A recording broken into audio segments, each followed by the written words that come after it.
Tonight's True Scary Story is another one of those hauntings that is so terrifying because it could literally happen to anybody. This poor woman was terrorized for years by something unseen and then eventually seen. So get ready for tonight's story, you guys, because this one is also gonna freak you out. Tonight's submitter's name is Kim, and she did say that I could use her real name, so that is her real name. Growing up in Kim's childhood home, she always thought the basement was creepy. Like any other basement, it freaked her out.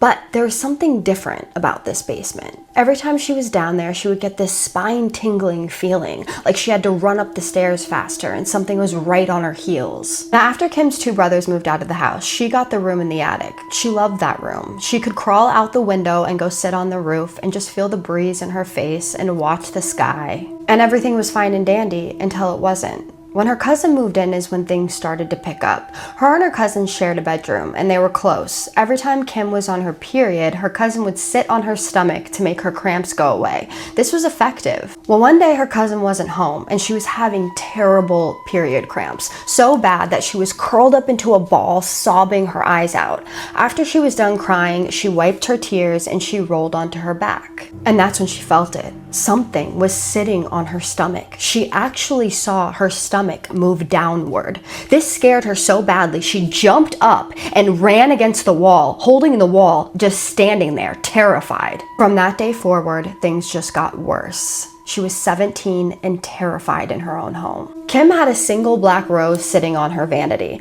Every day she would leave for school and she would come home from school and she would see that this rose was sitting on the floor in front of her vanity. The vase still standing upright. How did that rose get to the middle of the floor? After the third or fourth time of this happening, she had finally had enough. She ran downstairs and asked both of her parents, "Are you guys putting my rose in the middle of the floor in front of my vanity?" And of course, both of them said no. That was enough for her. She went upstairs, she grabbed the rose, she threw it in the garbage. Now, nothing happened after that. When she was 19 years old, she moved out of the house. Now, fast forward to when she's in her mid-20s, and her parents moved out of state. Her son would be 4 years old at this time. She actually ended up moving back into her childhood home because her parents had moved out of state. Now, she moved into her childhood home with her baby's father and her baby.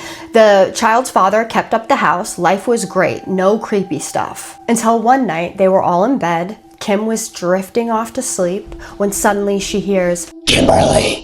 Her eyes shot open. She shoved her husband and asked, "Did you hear that?" Of course, her husband is fast asleep. She ended up telling her husband what happened the next day, and he tried calming her down, but she heard what she heard, and this thing did not sound human. It came from the corner of the bedroom by her window, but it was also close, like it was right next